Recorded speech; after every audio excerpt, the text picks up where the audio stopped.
यौहान chapter 19, यौहान अध्याय 19 और उसका 31 से 31 से 37 तक, 31 से 37। जॉन चैप्टर 19, यौहान अध्याय 19 वर्स 31 से 37 तक, 31 से 37 तक। अध्याय 19, यौहान अध्याय 19, जॉन चैप्टर 19, यौहान अध्याय 19 31 से 37 तक, 31 से 37 तक।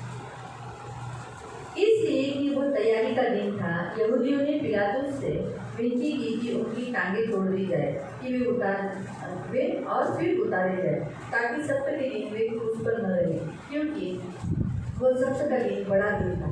अतः सैनिकों ने आकर उन मनुष्यों में से पहले की टांग तोड़ी और दूसरे की भी, जो उसके साथ क्रूस पर चढ़ाए गए थे। परंतु जब यीशु के पास आकर देखा कि वो मर चुका है, तो उसकी टांगें न तोड़ी।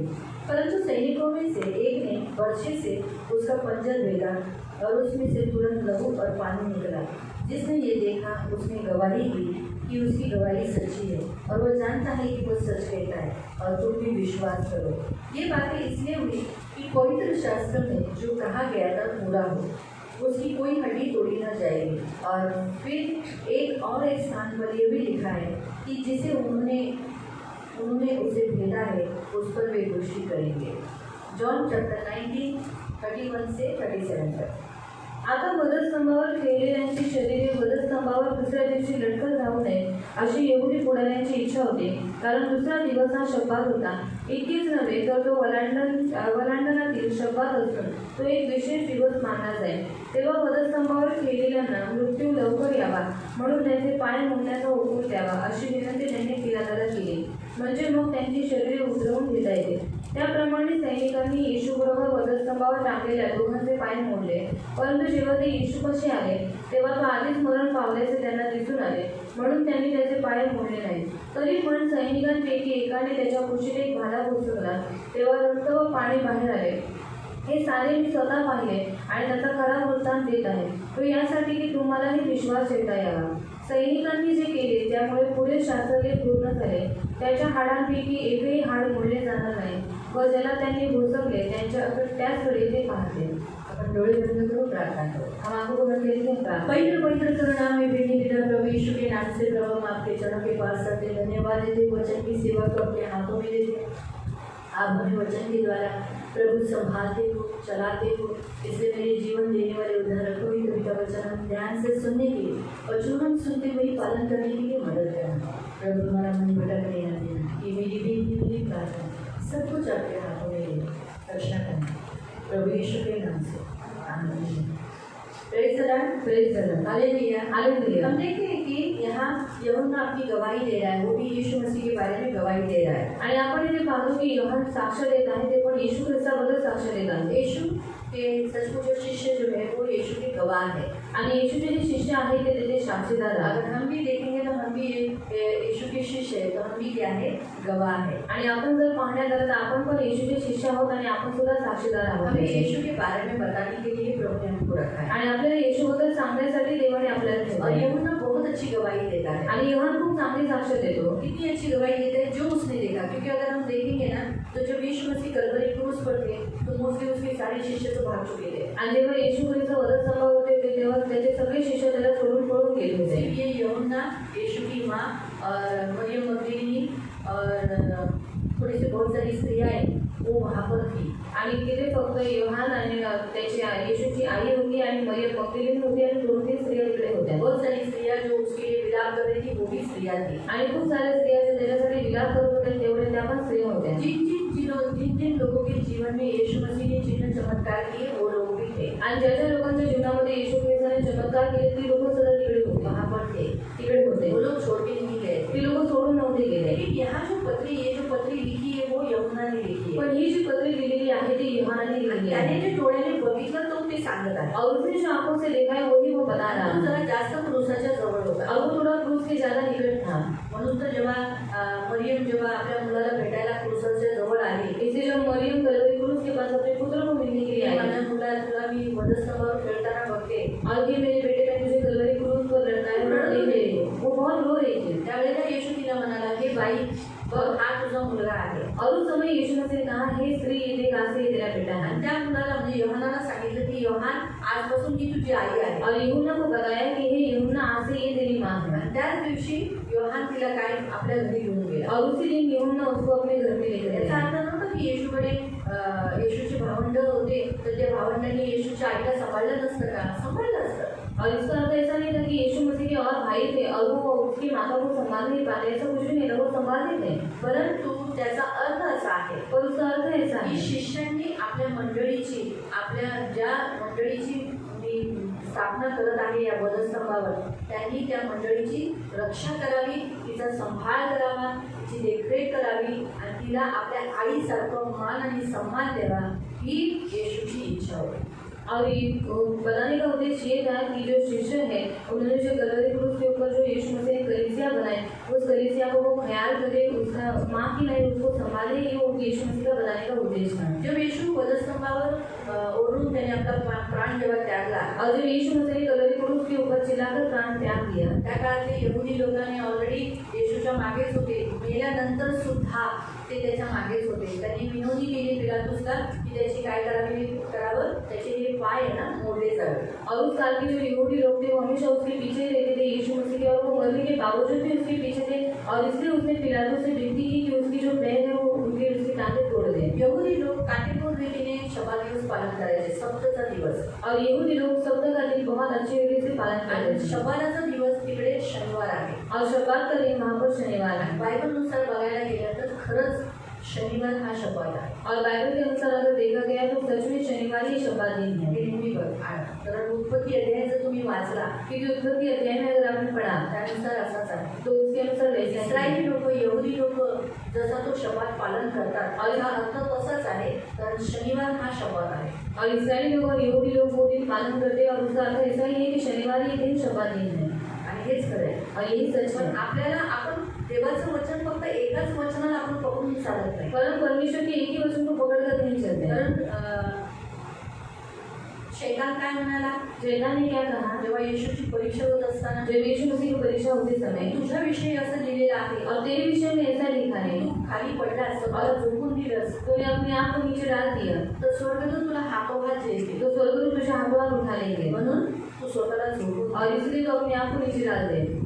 त्याने शैतानाने येशूच्या वचनाचा वापर केलेला. और शैतान ने यीशु के वचन का इस्तेमाल किया, देवाच्या वचनाचा वापर केला. परमेश्वर के वचन का इस्तेमाल पण किया. येशू काय म्हणाला, पर यीशु ने क्या कहा, तू बोललास ते बरोबर आहे, तूने जो कहा वो बराबर है, परंतु असंही लिहिण्यात आलंय, पर ऐसा भी लिखा गया है, तू प्रभू देवाची परीक्षा येऊ नको. और तू अपने प्रभु परमेश्वर की परीक्षा मत करना. म्हणजे कधी पण आहे ना बायबलमधल्या एकाच वचनाला आपण आधारित राहायचं नाही, पण दुसरेही संदर्भ घ्यावं ही देवाची इच्छा आहे. और बाइबल के एक ही वचन के ऊपर हमें आधारित नहीं रहना है, पर दूसरा भी वचन हमें लेना है, ये परमेश्वर चाहता है. म्हणून देवाचं वचन सांगतं तू 6 दिवस काम कर आणि 7वा दिवस माझ्यामध्ये विश्राम कर. और इसलिए परमेश्वर का वचन कह रहा है तू 6 दिन काम कर, 7वें दिन मुझ में विश्राम कर. मला काळ म्हणून ख्रिस्ती मंडळींनी, इसलिए मसीह कलीसिया त्या काळातले जे शिष्य होते और उस काल के जो शिष्य थे, प्रेरित होते, और जो प्रेरित त्या काळाच्या प्रेरितांनी, पौलाने ह्या सगळ्यांनी अशा मीटिंगमध्ये बसून आपापसात बसून त्यांनी हा निर्णय घेतला की 6 दिवस काम करायला सांगितलाय,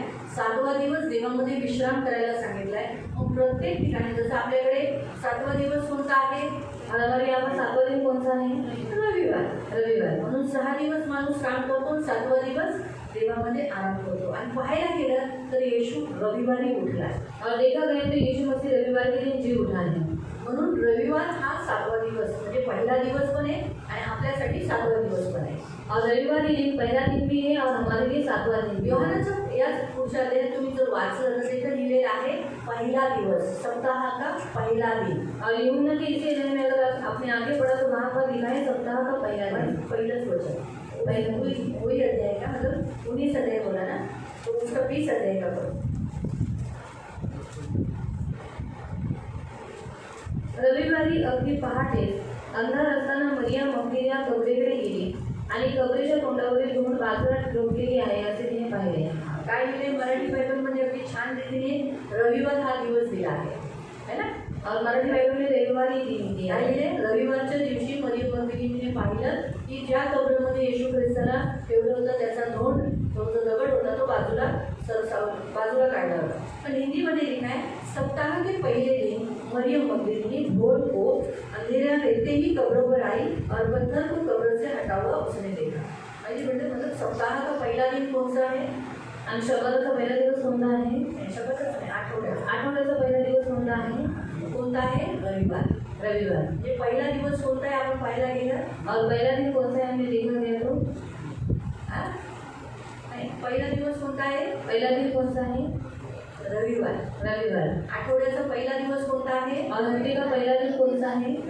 मग सुरुवात जर पहिल्या दिवसाची आपण रविवारपासून देवाच्या उपस्थितीत केली और शुरुआत अगर हमें पहला दिन रविवार के दिन हम परमेश्वर की उपस्थिति में हमने शुरुआत की, सगळे दिवस चांगले जातील और बाकी के सारे दिन अच्छे जाएंगे ना. बरोबर आहे? बरोबर हे लक्षात आहे.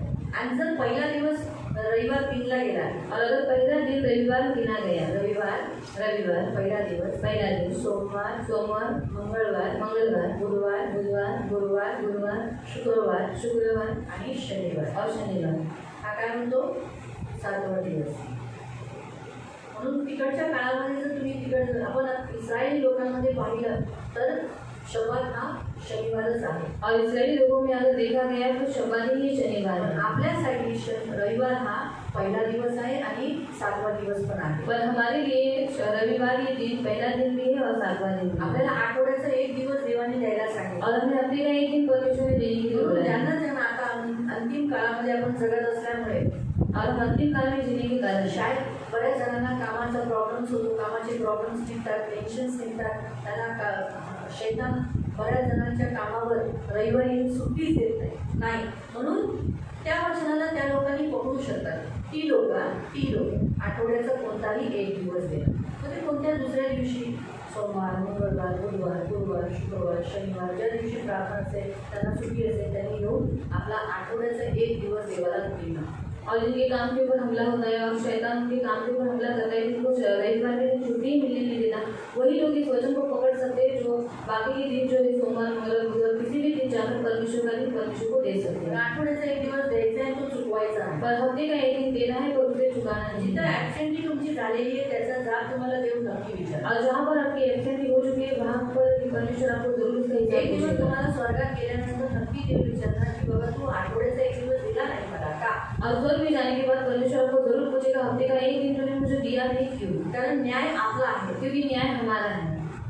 दुसऱ्यांचा नाही, त्यांचा ऑलरेडी झालेला आहे. और दूसरों का नहीं, क्योंकि उनका पहले ही हो चुका है. आपला न्याय केला जाईल की तू का हा माझा दिवस बुडवलास, और हमारा न्याय किया जाएगा कि तुमने मेरा ये दिन क्यों बुलाया. तू मला प्रेम करत नव्हता का? और तू मुझे प्यार नहीं करता था क्या? करत होता ना. कर रहा था ना. तू माझं प्रेम तुझं प्रेम माझ्यावर जे होतं ते कुठे आहे? और तेरा प्यार जो मुझ पर था वो कहाँ पर है? माझं प्रेम तुझ्यावर आहे और मेरा प्यार तुझ पर है. म्हणून तर मी तुझ्यासाठी मंडळी स्थापित केली और इसलिए तो मैंने तेरे लिए कलीसिया बनाई तुझ्यासाठी वधस्तंभावर प्राण दिला. और तेरे लिए कलवरी क्रूस पर प्राण दिया. म्हणून ह्याच वधस्तंभावर येशू ख्रिस्ताने मंडळी स्थापित केली. और इसी कलवरी क्रूस के ऊपर यीशु मसीह ने कलीसिया को स्थापित किया. म्हणून तर तिथं जेव्हा येशूचे पाय मोठ्यात नाही आले तर त्याला काय केलं? त्याच्या छातीमध्ये भाला बसला गेला. और जब उसके पैरों को टांगों को तोड़ नहीं दिया तब उन्होंने क्या किया? उन सैनिकों ने उसके छाती में भाला दे दिया. भाला खुपसला और भाला घुसाया. जसं ते खुपसलं भाला और जब जैसे उन्होंने भाला घुसाया काय निघालं? क्या निकला? लहू आणि पाणी. लहू और पानी. जेव्हा बाईची डिलिव्हरी होते, जब स्त्री की डिलीवरी होती है त्यावेळेला डिलिव्हरीच्या अगोदर पाणी आणि लहू आणि पाणीच येतं. और डिलीवरी के समय पर लहू और पानी ही आता नंतर बाळ येतं और बाद में बच्चा आता है. तसंच प्रियानो मंडळीचा जन्म येशू ख्रिस्ताने वधस्तंभावर केला त्याच्या क्रूसाच्या बलिदानाच्या द्वारे. तो वैसे ही कलीसिया का जन्म यीशु मसीह ने कलवरी क्रूस के ऊपर किया उसके बलिदान के द्वारा. म्हणून प्रियानो लक्षात ठेवा, इसे देव याद रखो. देव खूप चांगला देव आहे. परमेश्वर बहुत अच्छा देवाची परमेश्वर है. इच्छा काय आहे? परमेश्वर की इच्छा क्या है? जसं बाई 9 महिने त्या बाळाला पोटात वाढवते और जैसे स्त्री उस बच्चे को 9 महीना पेट में बड़ा करती आणि है खूप त्रास देऊन खूप दुःख उचलून त्या बाळाला जन्म देते और बहुत तकलीफ उठाकर उस बच्चे को जन्म देती है, मग ते मूल मोठं तो झाल्यानंतर वो बच्चा बड़ा होने के त्या बाद मुलाची ड्युटी आहे, कर्तव्य आहे, ज्या आईने तिला मोठं केलं त्या आईला सांभाळणं. और उस बच्चे का कर्तव्य है कि जिस माँ ने उसे बड़ा किया उस माँ को संभालना. ती मुलगी असो मुलगा असो, वो लड़की हो या फिर लड़का हो, त्यांचं कर्तव्य आहे. उनका कर्तव्य त्यांनी है आपल्या आईला सांभाळावं, उन्होंने अपनी माँ को संभाला, त्यांना प्रेम करावं. उनको प्यार करना. म्हणून तर येशू ख्रिस्ताने वधस्तंभावर असताना इसलिए यीशु मसीह ने कलवरी क्रूस पर रहते समय मंडळी स्थापित केली, आपल्यासाठी पत्नी बनवली, और कलीसिया स्थापित की और अपने लिए पत्नी बनाई असा एक निवास मंडप बनवलं और ऐसा एक निवास स्थान बनाया त्याच्यात देव प्रभू येशू सदैव राहील आणि पवित्र आत्मा त्याच्यामध्ये वावरत राहील. और जिसमें प्रभु यीशु मसीह हमेशा रहेंगे और पवित्र आत्मा उसमें घूमता त्याच्यावर रहेगा. विश्वास ठेवणारे ते तिथे येतील. और उसके ऊपर विश्वास रखने वाले वहां पर आणि आएंगे. अशी मंडळी तेजस्वी, पवित्र, निर्दोष, न कोई झुरी, न कोई दाग, आणि अशी मंडळी एकदम तेजस्वी, न कोणते दाग, न कोणती झुरळी असणार नाही. आणि त्याच्यावर अधोलोकाचे फाटक प्रबल होणार नाही. और उसके बरदरों के फाटक प्रबल नहीं होंगे. अशी सामर्थी और ऐसी सामर्थ्य तेजस्वी परमेश्वराने आपली पत्नी म्हणजे आपली मंडळी उभी केली. और परमेश्वर ने अपनी पत्नी मतलब कलीसिया को खड़ा किया. प्रियांनो, पहिल्या आदमाला बायको होती. और पहली आदम को पत्नी थी होती का? सगळ्यांनी वाचलंय ना? सबने पढ़ा है. पहिला माणूस देवाने मातीतून बनवला और पहला मनुष्य परमेश्वर ने मिट्टी से बनाया आहे ना, आपल्या हाताने. अपने हाथों से. म्हणून देवाला कुंभार म्हणताय. और इसलिए परमेश्वर को कुम्हार बुलाया बाकी गया. सगळं शब्दाने झालं. बाकी सब कुछ शब्द के द्वारा सगळे हुआ. जे प्राणी, झाड, फुलं जे काही दिसतं सगळं शब्दाने झालंय. और बाकी सब प्राणी, झाड़, पौधा ये सब शब्द के द्वारा हुए. म्हणून आपण हे देवाच्या शब्दांची शक्ती आहे. और ये परमेश्वर की शब्द की ताकत से. फक्त आपण माणूसच जे आहे ना, पर हम सिर्फ जो मनुष्य है ना, ते देवाच्या हाताची कृती आहे. वो परमेश्वर के हाथ की रचना है. ते त्याचं विचार, त्याचे अगम्य विचार त्याच्याद्वारे आपल्याला बनवलं. त्याची घडण, आपली जी घडण आहे ना, ती त्याची शक्ती, त्याचं सामर्थ्य दर्शवतं. और हमारी जो रचना है ना, वो उसके सामर्थ्य, उसकी शक्ति को दर्शाती है. माहिती पडलं. पण त्या माणसाला त्याने आपला जो आत्मा आहे त्याचा तो त्याच्यामध्ये फुटला और आज आपण जीवन काढतो. और उस मनुष्य के अंदर उसने अपने जीवन का आत्मा को श्वास फूका और इसलिए हम आज जीवित. त्याच्यासारखा कोणी मॅचिंग त्याला लाईफ पार्टनर मिळाला का? और उसके जैसा कोई उसको मैचिंग लाइफ पार्टनर दूसरा कोई मिला क्या? नहीं ना. देवाने प्रत्येकाला त्याच्या बाजूला आणलं. और हर एक को परमेश्वर ने उसके बाजू में लाया. त्याच्या बाजूला उभं केलं. उसके बाजू में खड़ा किया. बघितला हत्ती.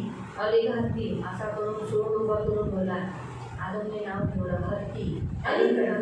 This is the elephant. आदम ने नाम रखा हत्ती. अजूनपर्यंत ते नाव आहे. और अभी तक वो नाम है. मांजर आहे, बिल्ली है. त्यांनी त्याच्या अंगावर उडी पण मारली. और शायद उसने उसके बदन में को थोड़ी भी मारी होगी. काय मांजर. बिल्ली. असं पण एकही मॅचिंग अनुरूप असा पार्टनर त्याला भेटला. और एक भी मैचिंग का पार्टनर उसको नहीं मिला. देवाला जाणीव झाली की आदम एकटेपणाच्या अनुभवातून जात आहे. और परमेश्वर को उस बात का एहसास हुआ कि आदम अकेलेपन के एहसास से जा रहा है. आणि तेव्हा की देव त्याला रोज भेटायला यायचा. और बल्कि परमेश्वर से रोज मिलने के लिए आता था. लक्षात ठेवा, देव आपल्यासाठी आहे, हमेशा आहे. पण तरी आपण माणूस आहोत, आपल्याला माणसाची गरज आहे. और याद रखो, परमेश्वर हमारे साथ हमेशा है, पर हम मनुष्य है, हमें मनुष्य की जरूरत है. आपण कधी एकटे नाही राहू शकत. हम कभी भी अकेले नहीं रह सकते. कधी राहण्याचा प्रयत्न करू नये. और कभी रहने का कोशिश भी मत तर करें. शैतानाचे तेवढे तुमच्यावर हमले होते. नहीं तो शैतान का उतना ही हमला आपके ऊपर होगा. म्हणून दुष्ट हमेशा मनावर अटॅक करतो. और दुष्ट हमेशा मन पर हमला करता है. हमेशा मनावर. हमेशा मन पर. म्हणून तर जेव्हा पण देवाच्या वेदीवर जेव्हा पण भेड आणि बकरा चढवायची वेळ असेल त्यावेळेला त्याचे जेव्हा त्या भेडचे तुकडे केले जायचे तर फक्त त्याचं जे डोकं आणि त्याची चरबी फक्त वेगळे ठेवायचे. का? कारण ते देवाला नको होतं.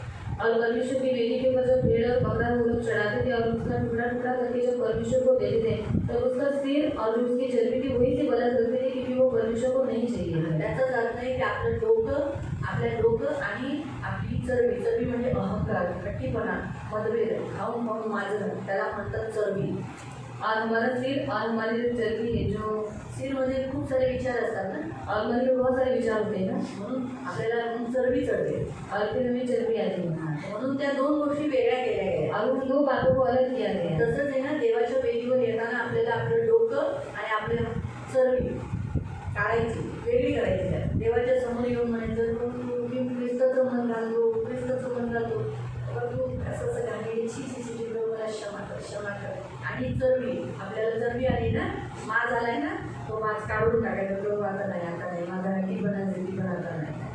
और इसलिए जब हम परमेश्वर को मिलने के लिए आते हैं, उसके पास रहते थे, तो हमें हमारे सिर को और हमारे चर्बी को हमें अलग करना है. इसलिए परमेश्वर के सामने आने के बाद बोला है कि मैं मेरे मन में मसीह का मन डालता हूँ और प्रभु जो आपकी चर्बी है इसलिए बोला है कि प्रभु मुझे अभी क्षमा कर, आगे से मैं नहीं करूँगी. हे वचन तुम्ही लेवी अध्याय 1 मध्ये वाचू शकता. और ये वचन आप लेवी अध्याय 1 में पढ़ सकते हैं. 6 पासून 12, 13, 14 वचन वाचू शकता. और 6 से लेकर 12, 13, 14 तक आप पढ़ सकते हैं। याजकाने देवाला वेदीवर भेट चढवायची असते. और याजकों ने वेदी के ऊपर भेंट चढ़ाने को परमेश्वर के लिए होम करें। ते होमार्पणाबद्दल तिथे दिलेले आहे. और कुमारपन के बारे में वहाँ पर दिया है। म्हणून प्रियांनो, सांगण्याचा उद्देश कधी एकटं राहू नका. और बताने का उद्देश्य कभी अकेला मत एकटं रहना। जेवढं राहाल तेवढा शैतानाचा हमला होईल. और जितना अकेले आप रहोगे उतना शैतान का हमला होगा। एक दोन पाहिजेच. और एक दो तो जन चाहिए ना। तर बाई वेगळी राहते नवऱ्यापासून तर आपल्या मुलाबरोबर राहा. अगर स्त्री अलग रहती है अपने पति से तो अपने बच्चों के साथ रहो। हे नेहमी लक्षात ठेवा. और ये हमेशा याद रखना। कारण एकटं कधीही राहू शकतो नका राहू. क्योंकि अकेले कभी मत रहना। तर सांगण्याचा उद्देश म्हणून देवाने जेव्हा पाहिलं गेले आदमाला एकटेपणाची जाणीव होते. और परमेश्वर ने जब देखा आदम को अकेलेपन का एहसास हो रहा त्यामुळे है, देवाने काय केलं, त्याला गाढ झोप दिली. और इसके लिए परमेश्वर ने उसको बहुत गहरी नींद दी। आणि गाढ झोप दिल्यानंतर त्याची ही जी पसली आहे और गहरी नींद देने के बाद उसकी जो पसली है इकडनं त्याला नंतर पंजर और हा भाग पंजर म्हणतात. और इस भाग को पंजर बोलते हैं। हा भाग खूप सुरक्षित, त्याच्या आतले जे पार्ट्स आहेत ना खूप सुरक्षित असावे. और इस अंदर के इसको जो भाग है वो बहुत सुरक्षित रहना चाहिए। म्हणून त्याच्यासाठी हाडाचा पिंजरा केला. और उसके लिए हड्डी का पिंजरा किया है। आपलं हृदय, हमारा हृदय, आतमध्ये काय काय आहे, फुफ्फुस आहे, और अंदर क्या क्या है, फुफ्फुस है है ना? आहे ना, त्याच्याने आपण श्वास घेतो. और जिससे हम सांस लेते आता हैं। ही महामारी आली त्याच्यात सगळ्यांचे श्वास कमी होत होते ना. और इस महामारी जो आई थी उसमें सबके सांस कम हो रहे थे। त्याच्या फुफ्फुसाला आजार लागत होता. और उनके जो फुफ्फुस है उनको बीमारी लग रही थी। फुफ्फुसला काय म्हणतात, फेफडा. फेफडा लंग्स इंग्लिशमध्ये म्हणतात. फेफड्याला आजार लागला म्हणून पल्स लगेच, हातातले जे पल्स लगेच कमी व्हायचं म्हणून लोक मरत होते. और इसलिए लोग मर रहे थे। अचानक खाणारा पिणारा माणूस जेव्हा त्याला शेवटचं काही आजार नाही पण शेवटचा श्वास जर त्याचा घ्यायचा असेल तर त्याच्या फेफड्याला परमेश्वर काय करतो, निर्भर करतो. और फेफडा फार गरजेचा आहे. आपलं फुफ्फुस लय सांभाळायचं. और हमारे फुफ्फुस को हमें बहुत संभालना है। म्हणून काय आपण घेतो काय सोडतो हे इम्पॉर्टंट आहे. का त्यामध्ये वचन दुसरीकडे आहे. ठीक आहे. तर सांगण्याचा उद्देश की त्याला गाढ झोप दिली आणि हा त्याच्यातून त्याची एक हाड काढून त्या हाडाचं काय केलं, देवाने बाईला बनवलं. और उसको बहुत गहरी नींद दी और उसकी हड्डी निकाल कर परमेश्वर ने क्या किया, स्त्री को बनाया। मग तसंच आहे ना, येशू ख्रिस्ताचं पण काय झालं, इथंच पंजर मारण्यात आला, ते भागात बसण्यात आला या पंजरमध्ये. आणि त्यावेळेला येशूसाठी स्त्रीला निर्माण केलं, त्याने तो वैसे यीशु मसीह को भी यही पर भाला उठाया गया और फिर बाद में उसकी पत्नी को बनाया गया, मतलब स्त्री को, मतलब कलीसिया को बनाया गया। आणि तिला सांभाळण्याची ड्युटी आहे मंडळीत येणाऱ्या शिष्यांची. और उसको संभालने का कर्तव्य है कलीसिया में आने वाले उसके शिष्यों का। तोच अर्थ होता वधस्तंभावर ते वाक्याचा, जे 7 उद्गार होते ना, त्या 7 उद्गारामधला येशू म्हणाला, हे बाई तो बघ तुझा मुलगा. त्या मुलाला म्हणे, हे मुला ती बघ तुझी आई. हे का असं येशू बोलला, कारण त्याचा अर्थ तसा होता की वधस्तंभावर येशू मंडळीला स्थापन करणार होता आणि त्या मंडळीला सांभाळण्याचं काम मंडळीतल्याच मुलांचा. और 7 उद्गार जो परमेश्वर ने निकाले थे उसमें यीशु मसीह ने ऐसा क्यों कहा कि हे स्त्री आसे ही तेरा बेटा और हे बेटे आसे ही तेरी माँ है। क्यों? क्योंकि जब यीशु मसीह ने कलवरी क्रूस पर स्त्री को बनाया तो उसको संभालने का कर्तव्य चर्च में आने वाले, कलीसिया में आने वाले उन्हीं बच्चों का है। म्हणून प्रियांनो, प्रत्येक पुरुषाने बाईला सांभाळावं. इसलिए हर एक पुरुष ने स्त्री को संभालना चाहिए। हे तुमची ड्युटी. मग त्याच्यात तुमची आई, और ये आपका ड्यूटी है, उसमें आपकी माँ, तुमची बहीण, आपकी बहन, तुमची बायको, आपकी पत्नी, तुमची मुलगी, और आपकी बेटी हे है। सांभाळणं तुमचं कर्तव्य आहे. इनको संभालना ही आपका रक्षण कर्तव्य करणं है। कर्तव्य आहे. उनकी रक्षा करना आपका गरज गरज आहे है भागवणं हे तुमचं कर्तव्य और आहे. जरूरत उनका पूरा करना ही आपका कर्तव्य तिला है। आदर देणं, तिला मान दिलं, तिला सम्मान देणं हे गरजेचं आहे. और उसको आदर देना, मान सम्मान देना ही आप जरूरी है आपको। हे नेहमी लक्षात ठेवा. और ये हमेशा याद रखना। मंडळीच्या द्वारे आज आपली स्थापना झाली, आपला जन्म झाला आहे. और कलीसिया के द्वारा जो हमारी स्थापना की गई और हमारा जन्म हुआ, आपला जन्म झालेला आहे. हमारा जन्म हुआ। जन्म झालेली मुलांचं कर्तव्य आईचा सांभाळ करणं. और जन्म किए गए बच्चों का कर्तव्य है अपनी माँ को संभालना। त्याच्याच रीतीने आध्यात्मिक रीतीने तुम्हाला जेवढे जणांना आई वडील आहेत, तुम्हाला तुमचं कर्तव्य आहे तुम्ही आई वडिलांना सांभाळणं. और वैसे ही आत्मिक रीति से जो जिनको माता पिता है उन बच्चों का कर्तव्य है अपने माता पिता को त्यांना संभालना, प्रेम करणं, उनको प्यार त्यांना करना, आदर देणं, उनको आदर त्यांना देना सम्मान करणं, और उनका सम्मान त्यांच्या करना गरजा भागवणं, और वो जरूरतों को पूरा करना, हे तुमचं कर्तव्य आहे. और ये आपका कर्तव्य है। माहिती पडलं. म्हणून प्रियांनो ही साक्ष कुणी दिली? योहानाने. और ये गवाही किसने दी? यूहन्ना ने दी। योहानाने आपल्या डोळ्याने बघितलं की जेव्हा त्याला भाला खुपसला गेला और यूहन्ना ने अपनी आंखों से देखा जब उसको भाला घुसाया गया तर काय झालं? त्याच्यातून पाणी, रक्त आणि पाणी आलं और उसमें से खूप लहू और पानी आया। त्याची साक्ष त्याने दिली. त्याने जे डोळ्याने पाहिलं, ऐकलं हे सगळं त्याने, आणि त्यावेळेला त्याला ते देवाची वचनं आठवली. और जब उसने अपनी आंखों से देखा, सब कुछ देखा, उस समय उसको परमेश्वर के वचन को याद आया। ज्याने भेदलं तो त्याला पुन्हा पाहिल. जिन्होंने उसे भेदा वो उस पर दृष्टि करेंगे. है ना? हे त्याला ते वचन आठवलं और ये वचन उसको याद आया। आणि दुसरं वचन त्याला आठवलं, दुसरं वचन उसको याद आया। कोई हड्डी तोडी न जाईल. आणि त्यांच्यापैकी कोणतंही हाड मोडलं जाणार नाही। खरंच येशूचं हाड मोडलं नाही गेलं. और यीशु मसीह की हड्डी सच में मोड़ी गई। येशूचा पाय मोडला नाही गेला. और यीशु के पैर को तोड़ा नहीं गया। का मोडला नाही गेला? क्यों तोड़ा नहीं गया? कारण येशूने कोणती चाल, येशूची जी चाल होती ती वाईट नव्हती. क्योंकि यीशु मसीह के जो चाल चलन था वो बुरा नहीं था। आज सांगण्याचा उद्देश हाच आहे आपल्याला. और आज बताने का उद्देश्य यही है। येशू पवित्रतेमध्ये चालला और यीशु पवित्रता में चला। त्याची चाल पवित्रतेची, प्रेमाची, दयेची, करुणेची, क्षमेची चाल होती. और उसका चलना प्यार भरा था, क्षमा करना और फिर लोगों के ऊपर दया करना था। म्हणून प्रियानं त्याची पाय मोडण्यात नाही आले. और इसलिए उसको पैर को मोड़ा नहीं गया, कारण त्याने ते पाप केलंच नव्हतं. क्योंकि उसने वो पाप किया ही त्याने नहीं चांगलं चालला तो. और वो अच्छे तरीके से चला। आपल्या पापांसाठी त्याने पायावर खिळे नक्की घेतले. और हमारे पापों के कारण उसके पैरों के ऊपर उसने कीड़े जरूर आपली किए शिक्षा त्याने नक्की पायावर घेतली. और हमारी शिक्षा जरूर उसने अपने पैरों के पे की। तो पृथ्वीवर चालताना वाईट चालला नाही. पर वो पृथ्वी पर चलते समय बुरा नहीं चला, कारण त्याच्या पायावर शिक्षा नाही आली. इसीलिए उसके पैरों पर शिक्षा नहीं आई। आज सांगण्याचा उद्देश हाच आहे. और बताने का उद्देश्य यही प्रियानं है। आपण ख्रिस्ती आहोत, आपली चाल कशी आहे. और प्रियो हम मसीह हमारा चाल चलन कैसा जर है। आपण वाईट चालले तर नक्की आपल्या पायावर शिक्षा येईल. और अगर हमें बुरा चाल चला है तो जरूर हमारे पैरों के ऊपर शिक्षा आएगी। कारण आपण जर बरोबर वागलो नाही, क्योंकि हमने बराबर से बर्ताव नहीं किया। पौलुस म्हणतो पौलुस कहता है, मसीह की चाल चलणं तो मेरी चाल चल. आणि मी ख्रिस्ताचं चाल चलन चालू, तुम्ही पण माझं बघून तसंच चाला। का असं बोलला माहिती? क्यों ऐसा बोला मालूम? कारण माणूस माणसाला बघून चालतो. क्योंकि मनुष्य को देखकर चलता है, कारण त्याला देव दिसत नाही. क्योंकि उसे परमेश्वर दिखाई नहीं तो देता, बघतो, वो देखता है। अरे हा माणूस गेल्या रविवारी आला नाही, और ये मनुष्य गए रविवार को नहीं आया, तर मग मी पण नाही येऊ शकत. तो चालेल. तो मैं भी नहीं आऊंगा, चल जाता है। अरे ह्याने प्रभू भोजन घेतलं नाही, और इसने प्रभु भोजन नहीं मी लिया, पण नाही घेतलं तर चालेल. तो मैंने भी नहीं लिया, तो चल जाता है। लोक वाईटाचे अनुकरण करतात. और लोग बुराई का अनुकरण करते हैं, कारण त्यांना वाईट करायचं क्योंकि उनको बुरा करना रहता है। नेहमी लक्षात ठेवा. ये हमेशा याद रखो। लोक वाईटाचे अनुकरण का करतात माहिती? और लोग बुराई का अनुकरण क्यों करते हैं? त्यांना वाईट करायचं होतं. क्योंकि उनको बुरा करना रहता त्याला है। प्रभू स्वतः बोला. और ये परमेश्वर ने मुझे खुद कहा। ते वाईटाला का बघतात? और वो बुराई को क्यों ते देखते अशा हैं? लोकांना का शोधतात? वो ऐसे लोगों को क्यों ढूंढते हैं?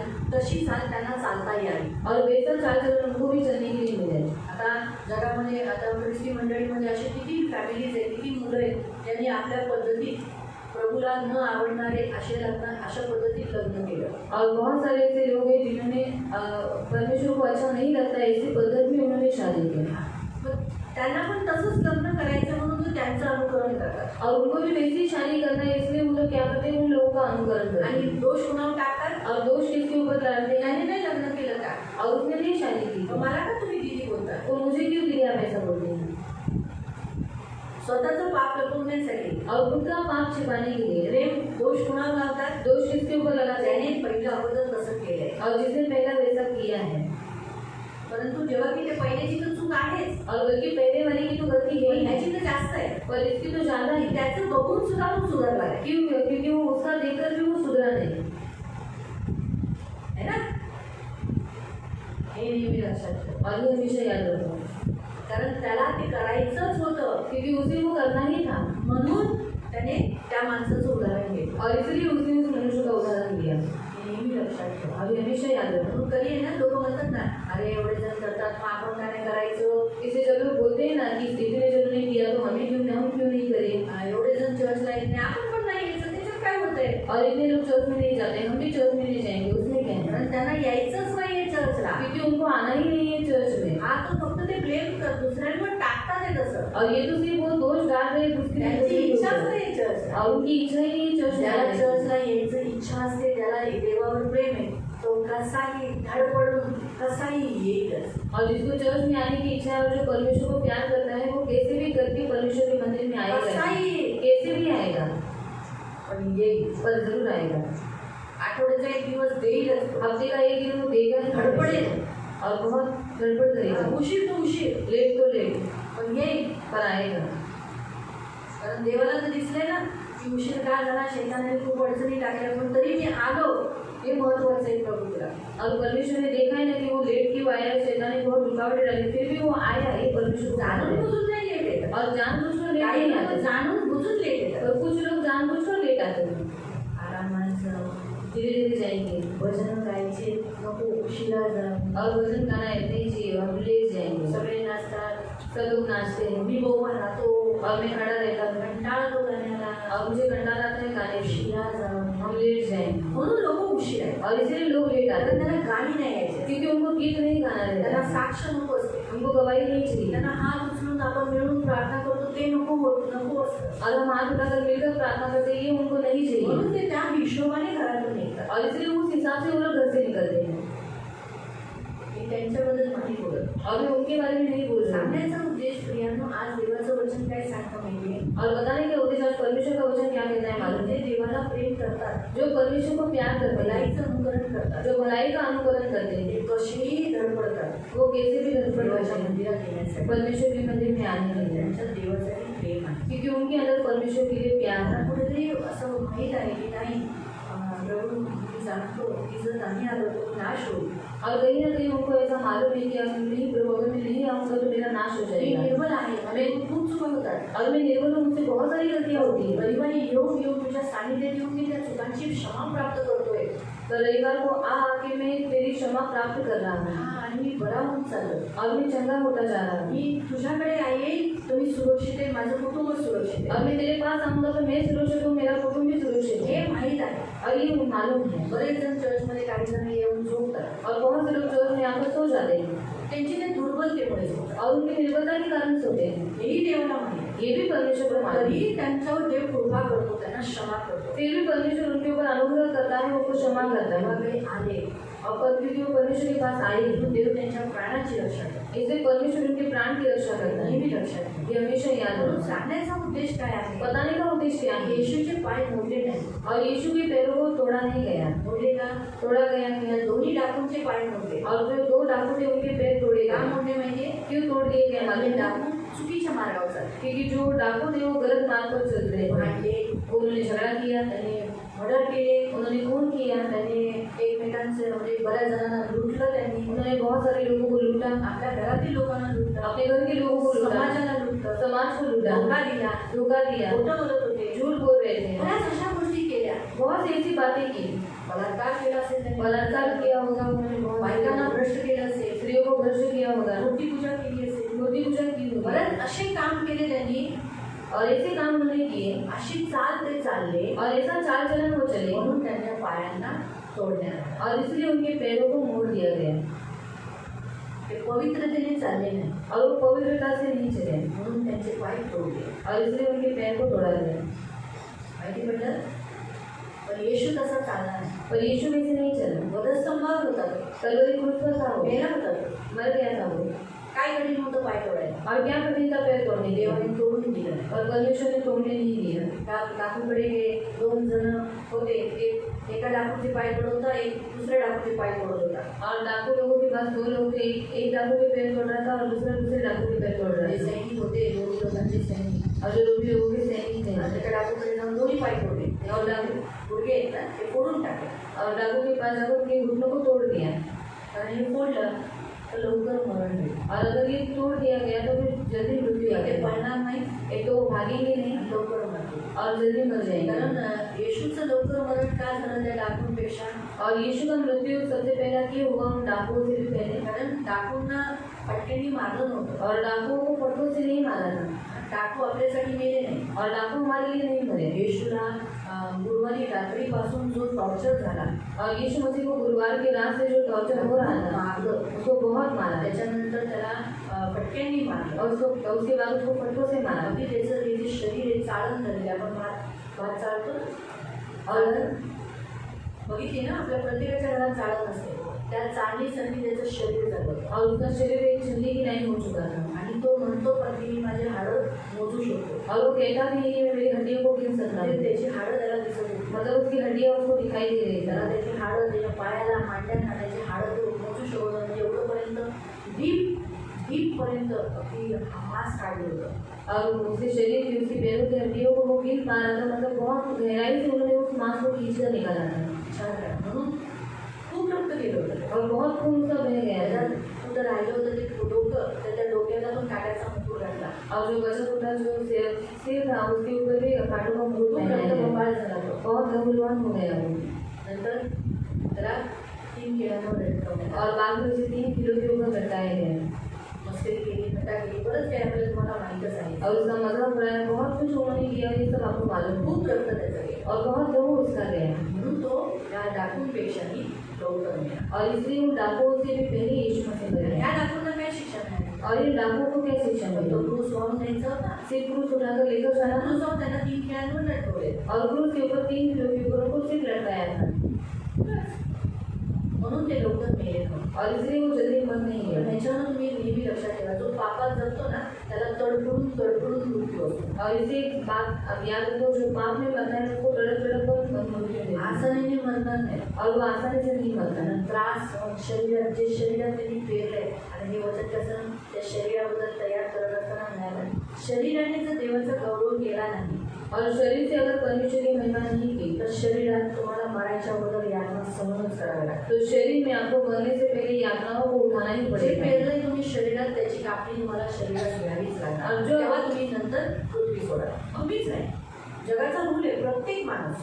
और जो आपने शरीर में बोया है उसकी कटनी आपको जरूर मिलेगी, उसके बाद ही आप इस पृथ्वी को छोड़कर जाओगे. हे नेहमी लक्षात ठेवा. और ये हमेशा याद शरीराला रखना. जपा. इसे शरीर को शरीर का ख्याल करना, बहुत इसको संभालना. या शरीराने देवाचा गौरव करा. और इस शरीर से परमेश्वर की महिमा करना, हे लक्षात ठेवा. ये याद रखना. म्हणून खूप गरजेचे आहे शरीर. इसे बहुत जरूरी है ह्या शरीर. टाकून मी तडफडून मेले. का तडफडून मेले? और ये डाकू तड़प तड़प कर मर गए. क्यों तड़प तड़प कर मर गए? त्यांनी तेवढा शरीराच्या द्वारे पाप केलं होतं. लोकांना तडपवलेलं, लोकांची हाय घेतलेली, लोकांना रडवलेलं. म्हणून ते पण क्रूसावर रडले.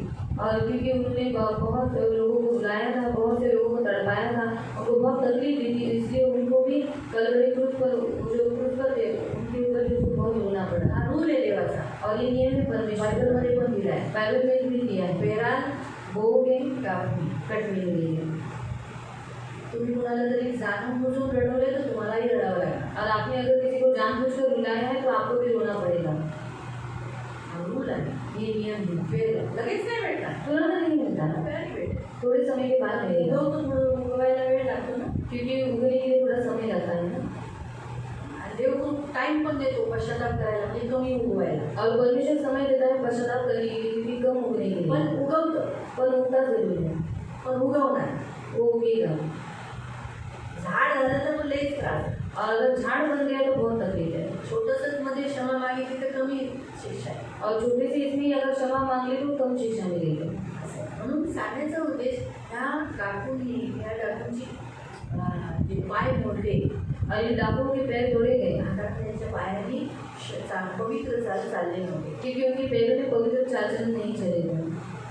क्रूसावर ऑलरेडी त्यांचं रक्त गेलं होतं. और क्रूस के ऊपर पहले उनका लहू बह चुका था. पाय तोडल्याने ते लवकर मिळले. और पैर तोड़ने के बाद वो तुरंत मर गया. शबाला असं काठावर लटकून ठेवलं हा नियमशास्त्राच्या विरोधात होतं. म्हणून त्यांना खाली उतरवणं गरजेचं होतं. और शब्बात के इनको ऐसे काट के ऊपर लटका कर रखना ये गलत है, इसलिए फिर उनको नीचे उतार दिया. आणि येशू त्याच्यातला एक जो डाकू होता तो पश्चातापी डाकू होता. और उसमें का एक जो डाकू था वो पश्चातापी डाकू था. लक्षात ठेवा त्याचाही पाय मोडला. और याद रखो उसका भी पैर तोड़ा गया है. मोडला आहे ना. तोड़ा है ना. तर दोन्ही डाकूंचं वाचलं ना. और दोनों डाकू के बारे में सुना त्याने है. जो पश्चाताप केलेला ना, और इसने जो पश्चाताप किया कलवरी क्रूसावर कलवरी क्रूस पर माफी मागितलेली ना, क्षमा मांगी थी ना, पण तरी त्याला भेटलं ना. फिर भी उसको मिला ना. पापाचं वेतन पाप का दंड भेटलं. मिला. ठीक आहे. इसे बहुत ख्याल से.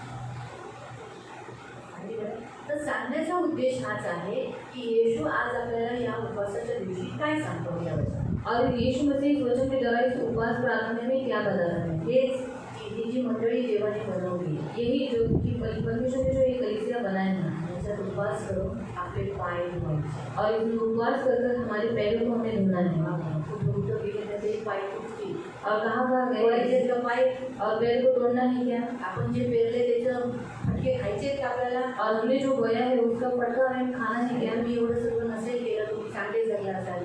और शायद हम- थोडंफार तरी केलं असेल ना. आपने थोड़ा बहुत तो किया होगा ना.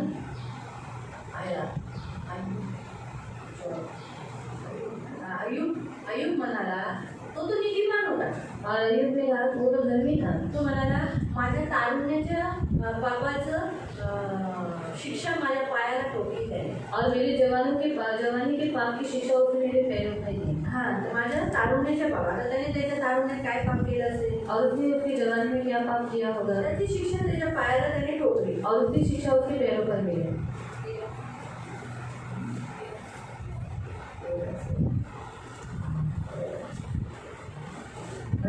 तेरा अयुब जॉब चॅप्टर 13 योग अध्याय 13 आणि त्याचं 26 26 में पढ़ेंगे. 26-27. माझ्या नावावर तू कठोर शिक्षा घेतोस आणि माझ्या तरुणपणातील सारी पातळी शिक्षेसाठी पुढे आणतोस. हाँ, क्या लिखे तुम? माझ्या नावावर तू कठोर शिक्षा घेतोस. हाँ, जब हम कोई भी गलत काम करते हैं तो हमारे नाम पर लिखा जाता है, तूने ये किया, ठीक है, उससे भी बढ़कर तुझे दिया जाएगा. क्यों? क्योंकि यीशु ने क्या कहा, वो तुम्हें भी तुम्हारे गोद में कैसे दिया जाएगा, दबा दबा कर, हिला हिला कर उबार करो, इसलिए और मिलेगा. फिर आणि माझ्या तरुणपणातील सारी पातके शिक्षेसाठी पुढे आणतोस. मैंने जो जवानी के दिनों में जो कुछ किया, रोमांस किया, लफड़ा किया, कुछ क्या क्या किया, झूठ बोला, माँ बाप को लूटा, फंसाया, ये जवानी में तो दीवानी होती है. ऐसा लगता है बाबा मेरे जैसा कोई नहीं. वो भूल ही जाते कि आगे मैं क्या होने वाला हूँ, बुढ़ा. जवान हमेशा जवान रहने वाला है क्या? नहीं. सगोपदेशक 12 अध्याय में लिखा है, 12 अध्याय में उसके एक वचन से, हे जवान अपने जवानी के दिनों में अपने सृजनहार को स्मरण कर, क्योंकि आगे कौन से दिन है, वो बुरे दिन है जिसमें तेरे ये जो पैर है वो क्या हो जाएंगे, कपाएंगे, मतलब बूढ़े हो जाएंगे, ताकत नहीं रहेगी. जो जवानी के दिनों में जो ताकत है वो बाद में नहीं रहेगी. पैर के टपटा काँपने लगेंगे. बस बुढ़ापे का अच्छा उदाहरण दिया. मैं पढ़ेंगे हम लोग, लेकिन अभी ये वचन पढ़ेंगे. माझ्या तरुणपणातील सारी पातके शिक्षेसाठी पुढे आणतोस. तू मला तुरुंगात पाठवतोस आणि त्याच्या प्रत्येक बाजूने माझी कोंडी करतोस. इसीलिए वो ऐसा जब तक हमें होता नहीं कि मैंने ये जो पाप किया ना उसकी सज़ा मुझे मिली है, वो जब तक हमें एहसास नहीं होता ना तब तक हमें क्या करना पड़ता है, वो शिक्षा लेनी पड़ती है. मैं आपको बताती हूँ. बुढ़ापे में बहुत सुंदर तरीके से जवानी के दिनों के बाद के पाप का उदाहरण यहाँ दिया है.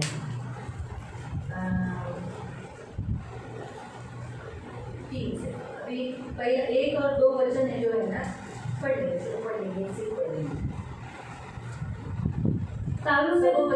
सगोपदेशक 12 अध्याय. सगोपदेशक 12 अध्याय. उपदेशक अध्याय 12 अध्याय सगोपदेशक और उसका 1 से. और उपदेशक अध्याय 12 से 1 पासून. तारुण्यातील उत्साहाच्या भरात तू आपल्या उत्पन्न कर्त्याला विसरू नकोस. हाँ, अभी तू जवान है, तेरे में बहुत गर्म खून है, उसमें तो अपने सृजनहार को, कौन है हमारे 2 सृजनहार है, एक परमेश्वर और दूसरा माँ बाप.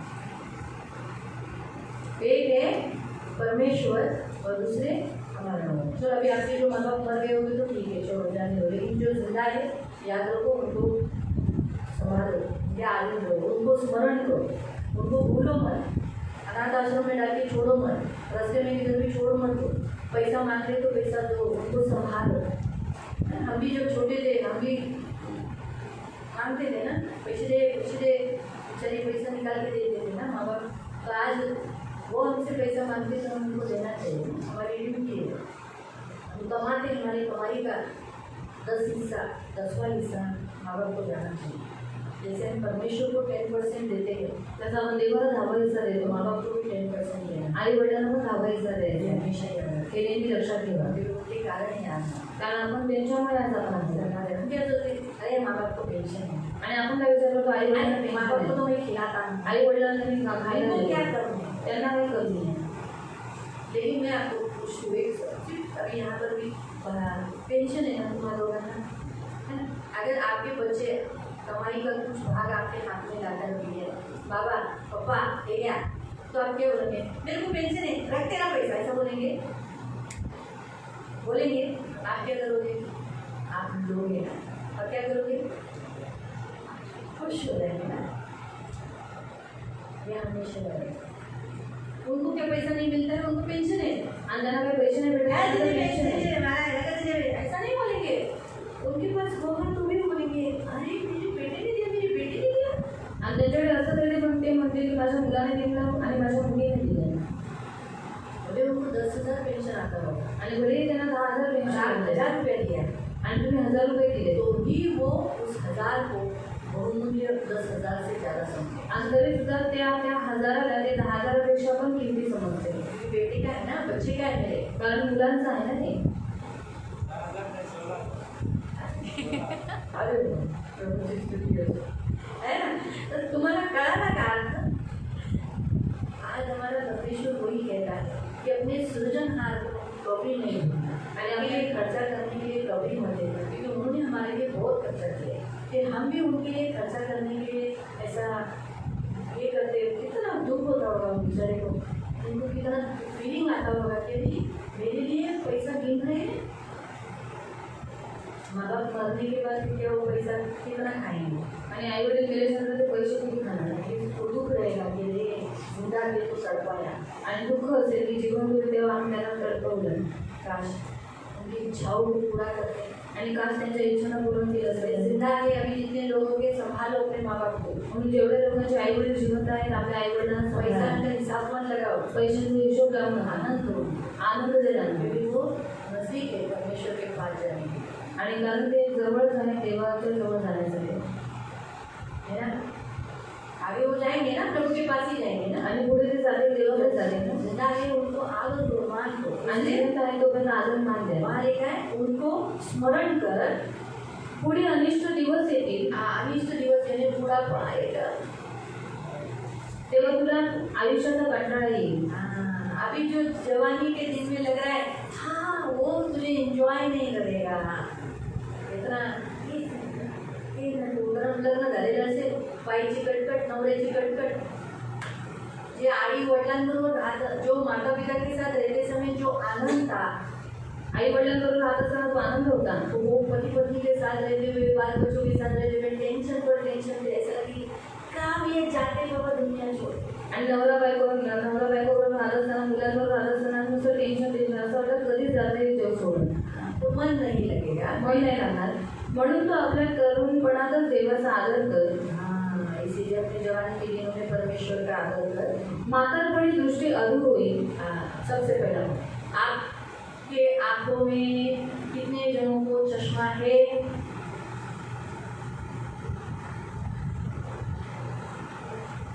अभी हम बूढ़े हैं. मालूम हुआ क्यों? बुढ़ापे का सबसे पहला लक्षण बताया गया है कि चश्मा आंख कमजोर होना.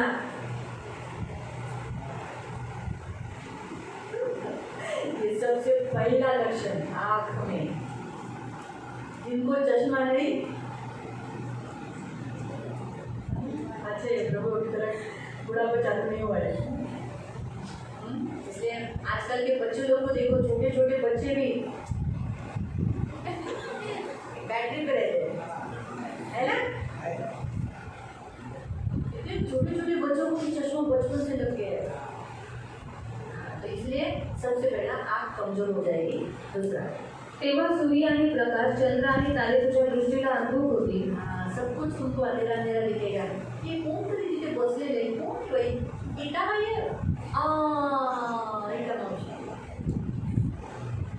ते हम दिखाई देगा. इसका मतलब है सूर्य चंद्र यानी इंसान, यानी आपके माँ बाप, आपके लोग आपको पुसट पुसट दिखाई देंगे. जब चश्मा लगाएंगे नजदीक बेटी को भी प्रार्थना दिखाई देंगी. जब चश्मा लगा दिखाई देंगी. तो ये एक लक्षण है आगे। आयुष्याची किनार काळवंडून जाईल, मग निर्माण करण्याचे भान कुठून राहणार? जैसे जैसे आगे आगे दिन बढ़ते जाएंगे तो हमारे माँ बाप की स्मरण नहीं रहेगी, क्योंकि हमारे माँ बाप ही नहीं रहेंगे, तो हम उनको याद कैसे कर पाएंगे, क्योंकि माँ बाप ही नहीं रहेंगे। हम बूढ़े हो जाएंगे तो हमारे माँ बाप नहीं रहेंगे, तो हमारे निर्माणकर्ता को हम स्मरण नहीं करेंगे। फिर पुढे म्हातारपण येईल, तेव्हा सारे अंग थरथर कापेल. अंग इथं तुम्हाला हिंदी दिले बहुरुवे, आता इथं मराठीचं दिले पूर्ण अंग. काही जणांचे अंग असंच कापत असतं, काहींचे पाय, क्योंकि एक घर है, पैर ये घर है, क्या है पैर जो है ना, यहाँ लिखा है घर के पहरुए, हिंदी में लिखा है उस समय घर के पहरुए, यानी घर किस पर खड़ा है, ये घर पैर पर, ये कापेंगे। तो पैर का लक्षण यानी जब पैर में कांपना चालू हो गया, चलना ताकत नहीं, थकावट है, दर्द हो रही है। अभी तो क्या छोटे बच्चों को भी पैर का दर्द होता है, थोड़ा सा भी चलेगा तो हो जाएगी। लेकिन ये बाइबल के अनुसार हम देखते हैं कि पैर को थकावट हो गया, पैर के प्रॉब्लम चालू हो गए, तो बुढ़ापा चालू हो गया, तो बुढ़ापे में पैर का तकलीफ आएगा, ये याद है। कणकर हातपाय लटपटतील. ये जो कणकर हाथ पैर जो पहले वजन उठाते थे 10 किलो 20 किलो, बाद में ताकत नहीं है, सिर्फ भाजी उठा सकते हैं। आधा किलो टमाटर, कोतंबीर मसाला और एक भाजी, ये उठा के तो ला कर देंगे।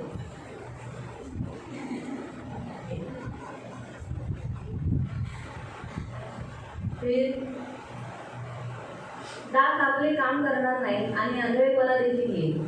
दांत है पिसन आदि, इससे पिसते हैं ना, ये कम हो जाते हैं ना बुढ़ापे में। कितनी गिनों की गिरे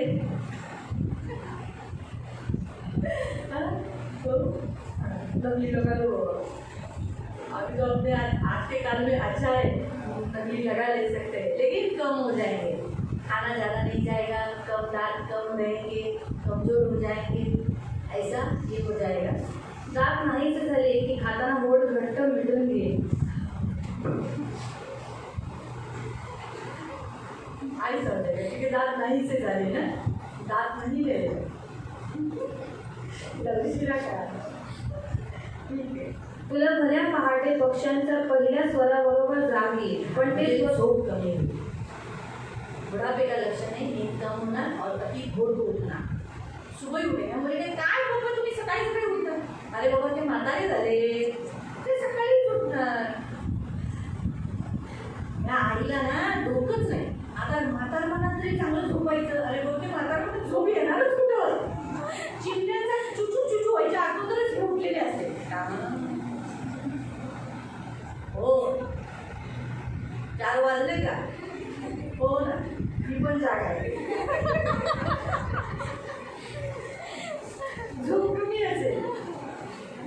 पुढे तू तर तेव्हा बहिरा आणि कापरे भरलेल्या घोगऱ्या आवाजाचा असशील. ऐकण्याची शक्ती कमी होऊन जाईल.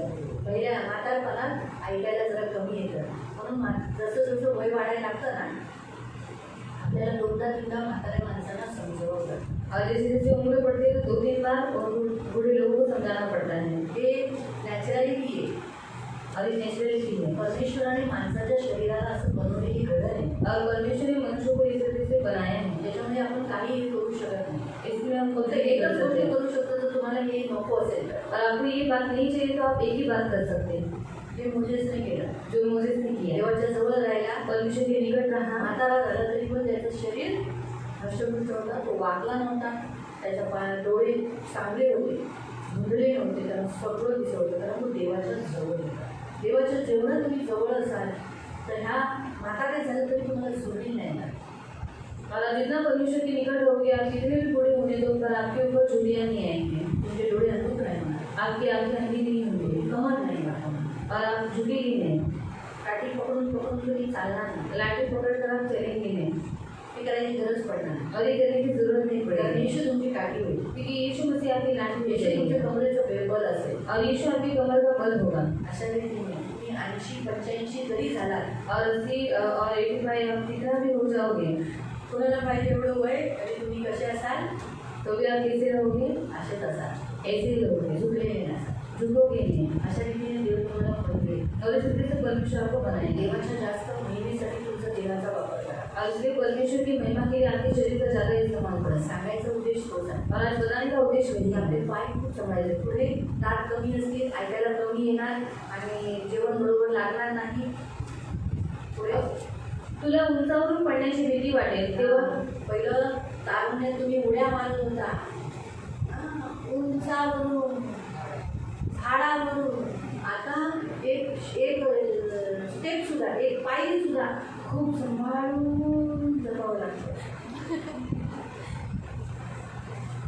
आणि म्हटलं पुढे तेव्हा तू केस पिकलेला रखडत पाय ओढीत चालणारा पुरुष असा म्हातारा असशील. तू कसा असशील? तुझे पाय अगदी सांभाळून असं चालणारा, खेचून चालणारा, उचलून पण नाही, कारण ताकदच नाही ना तेवढी. केस कशी असतील? पिकलेली. कशी असतील? सफेद. पण आपल्या काळात आता काय आहे? कलर आहे ना. म्हणून किती म्हातारी माणसं जरी तुला कळून येत नाही. एवढं छान आताचा काळ आहे. पण टकल पण येईल. पुढे तू मरणाच्या दारात, तुझी वासना कधीच मेलेली असेल. तू मरणाच्या दारात असशील आणि शोक करणारे रस्त्यातून चालत असताना तू आपल्या शाश्वत स्थानी प्रस्थान ठेवशील. पुढे गेल्यानंतर चांदी का ताल टूट जाएगा. हमारे अंदर ही चांदी का ताल है. फिर अलग शिक्षा में बैठ ना जाओ. तर हम हमारे जो शरीर, प्राण, आत्मा, इन तीनों को जोड़ के रखा है एक चांदी का तार. आणि शरीर प्राण आपल्याला जोडून ठेवलेला आहे एका चांदीच्या तारेने. जैसे हम ऑर्नामेंट्स पहनते हैं आणि जसं आपण दागिने घालतो तो उसको जोड़े रखता है तार. आणि त्यांना जोडून ठेवते तार. उसी रीति से हमारे इस प्राण को, शरीर को, आत्मा को एक चांदी की तार है. मतलब स्ट्रेचेबल है. अपना रबर कैसा चाहिए होता है खींचो, वैसा वो चांदी का तार, खींचने वाली तार है. इलास्टिक टाइप तार है वो. आणि तसंच आपले शरीर प्राण आपल्याला जोडून एका तारेने जोडून ठेवलेले आहे की इलेक्ट्रिक तार आहे. इसलिए जब आध्यात्मिक भक्ति करने वाला, म्हणून जेव्हा आत्मिक भक्ती करणारा जैसे पौलुस, जसं पौल, आत्मा में वो कहा गया शरीर यही रखकर वो प्राण और आत्मा को ऊपर लेकर गया. आणि शरीर इथे ठेवून तो प्राण आणि आपल्याला वरती घेऊन इसलिए गेला. वो कहता है, करंथियों की पत्री 12 में लिखा है, क्या मालूम शरीर के साथ या शरीर के बिना मैं स्वर्ग में गया. आणि म्हणून तो करंथियांच्या पत्रामध्ये म्हणतो, देहासकट किंवा देह रहित काय माहिती मी दुसऱ्या स्वर्गापर्यंत पोहोचलो. वो क्यों ऐसा कहता है? आणि तो का असं म्हणतो? क्योंकि वो स्वर्ग में उठा लिया गया. कारण तो स्वर्गात उचलला गेला. बहुत बार. तो पण खूप वेळा. तो चांदी की तार उसे क्या करती थी? ऊपर लेके जाती. आणि चांदीची तार त्याला काय करायची? वर घेऊन जायची. शरीर ऐसा ही रहता. आणि शरीर असंच राहायचं. जब वो स्वर्ग में सारे दर्शन देख लेता था, आणि जेव्हा तो सर्व दर्शन पाहून घ्यायचा उसका आत्मा रिटर्न आता. आणि पुन्हा त्याचा आत्मा परत अगर वो यायचा. तार कट गई आणि जर तार ती कापली गेली तो फिर वापस नहीं आएगा. मग पुन्हा तो येणार नाही गेला. ये हमेशा याद रखना. हे नेहमी लक्षात इसलिए ठेवा. जब चांदी की तार काट दी जाती है, म्हणून जेव्हा चांदीची तार कापण्यात येते, आत्मा और प्राण चला जाता है, वो शरीर मुर्दा हो जाता है. फिर कितना भी मतलब प्रयत्न करेगा ना घुसने का, वो नहीं आ सकता. तेव्हा आत्मा आणि प्राण निघून जातो. मग जेव्हा पुन्हा त्यांनी यायचा प्रयत्न केला तर तो येऊ नाही शकत. जादूटोना करने वाले भी ऐसे ही इसी वचन का इस्तेमाल करकर, उनको ये मालूम है ना, शैतान को ये वचन मालूम है, इसलिए वो क्या करता है, दुरात्मा की जो भक्ति करने वाले जो इंसान है, इंसान बहुत सारे ऐसे इंसान है, जैसे हम आज परमेश्वर की भक्ति करते हैं ना, वैसे शैतान की भक्ति करने वाले लोग भी हैं. आणि शैतानाला हे वचन माहीत आहे. म्हणून असे जे दुष्ट आत्म्याची जे भक्ती करणारे लोक आहेत, जसं आपण देवाची भक्ती करतो ती लोक दुष्ट आत्म्याची भक्ती करणारे लोक आहेत. यहाँ तक मुंबई में भी ऐसा है. आणि मुंबईमध्ये सुद्धा असं आहे. शैतान का मंदिर है. शैतानाचं मंदिर आहे. तो उन लोग को ऐसा ये वैसी भक्ति करने का, तुम्हारा प्राण आत्मा कैसा निकालने का, ये सब ट्रेनिंग दिया जाता है. आणि त्यांना कशी भक्ती करायची आणि तुझा प्राण आणि आत्मा कसा निघून काढून टाकायचं हे त्यांना ट्रेनिंग दिली जाते. इसीलिए जो जादूटोना करने वाले, म्हणून जादूटोना करणारे या उनके अंडर में रहने वाले एजेंट, जिसे एजेंट बोलते हैं, शैतान के एजेंट, आणि ज्यांना शैतानाचे एजंट म्हणतात, वो इंसान ही हमारे जैसे, आणि ते माणसंच आहेत हमारे आपल्यासारखे, जैसे ही दिखते हैं, आपल्यासारखेच दिसतात, हमारे जैसे ही रहते हैं, आपल्यासारखेच राहतात. शैतान के एजेंट है. पण शैतानाचे एजंट आहे. परमेश्वर को नहीं मानते, आणि ते देवाला मानत नाही, शैतान को मानते. शैतानाला मानतात. वो अपने घर में बैठकर, ते आपल्या घरात बसून अमेरिका तक जाते ही अपने शत्रु के घर में, अड़ोसी पड़ोसी के घर में घुसते हैं. आणि अमेरिकेमध्ये जातात किंवा शेजारी पाजारी किंवा आपल्या शत्रूच्या घरामध्ये घुसतात. अंदर एंट्री करते हैं, आतमध्ये प्रवेश करतात. इसलिए यीशु सर्वोपदेशक में ऐसा कहा है म्हणून त्याच्यामध्ये सांगितलंय, बेडरूम में रहेगा जेव्हा तू बेडरूम मध्ये तो असशील संभल कर बात करना, तेव्हा सांभाळून बोल. कहीं ऐसा न हो कोई जंतु आकर वो सुनकर प्रकट करे। आणि असं होऊ नये की कोणतरी जंतूने यावं आणि ते शब्द तुझे ऐकून त्याला सांगावे. फिर उनको कैसे मालूम पड़ता है? त्यांना कसं माहीत पडतं? व्यक्ति आध्यात्मिक रीति से आत्मिक रीति से यहाँ रहेगा। आप में तो हमको दिखते नहीं, आग कौन खड़ा है मालूम है क्या? अभी ये तो मुझे दिख रही है, आप लोग दिख रहे हैं, लेकिन यहाँ एक आत्मा खड़ा है, आपको दिखाई दे रहा है, मुझे दिख रहा है।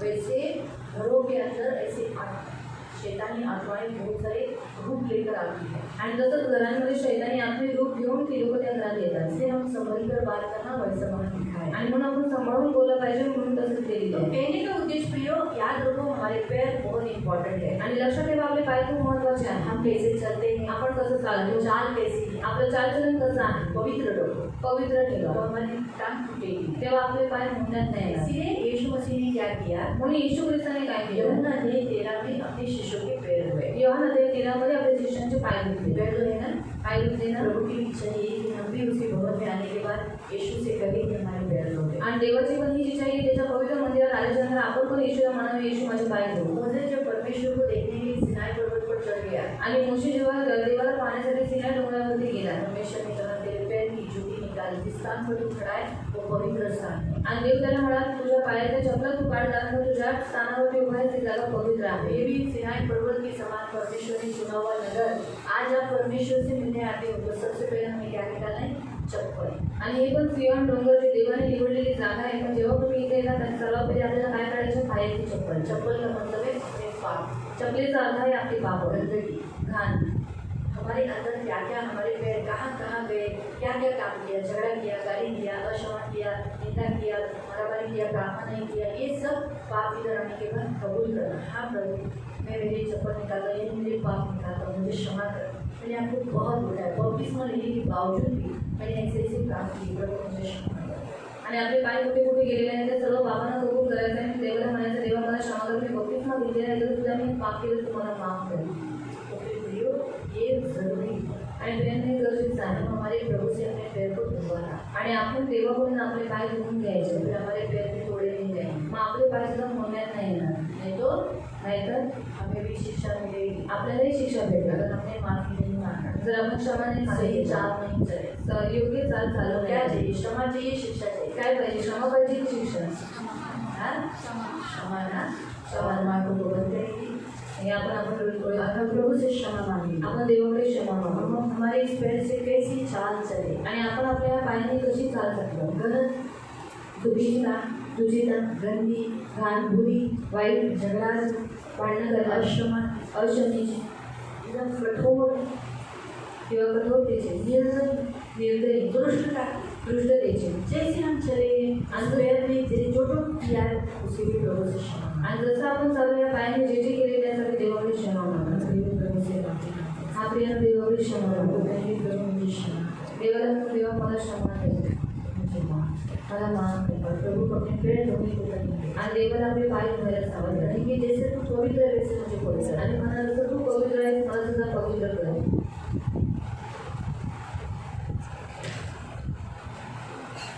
देने वाले उदाहरण पवित्र विचार, सचमुच प्रभु हम गलत चाल चले हैं, जैसे मसीह चला वैसे नहीं चले।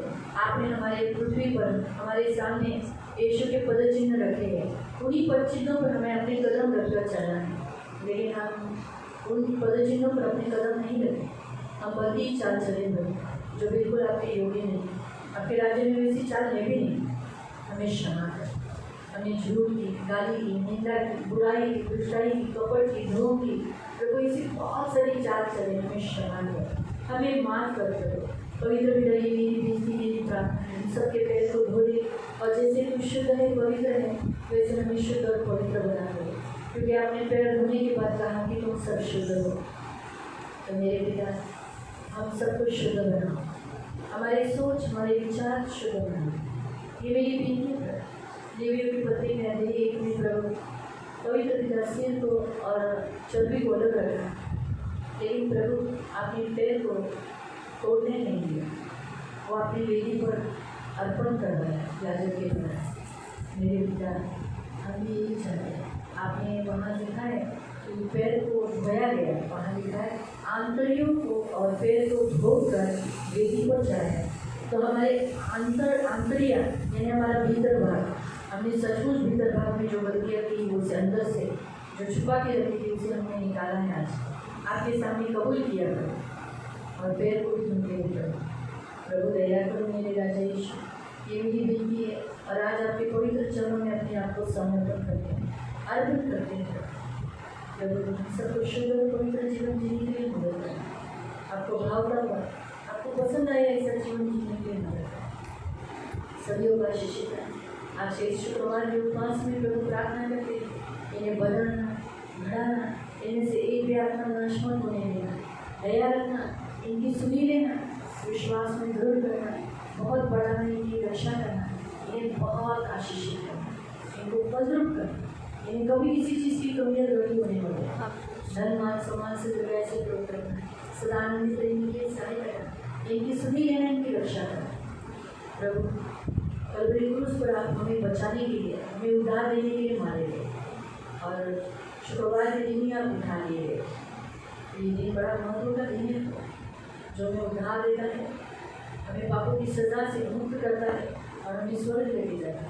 तो आज के दिन में हम यही प्रार्थना है, प्रभु हर मसीह शुक्रवार को उपवास कर आपके पास अपने लिए विनती करें, मेरी विनती है इन सबके घर में शांति घोषित करें, इनके मन में शांति घोषित करें, धन मान सम्मान से विवाह से दूर करें, इनके मनोरथों को पूरा करें, इनके घर में, इनके लोगों में शांति घोषित करें, रक्षा करें। और जो वचन आज आए प्रभु, जैसे कलीसिया हमें देखना है, इसे संभालना है, इसे प्यार करना है, इसकी देखभाल करना है।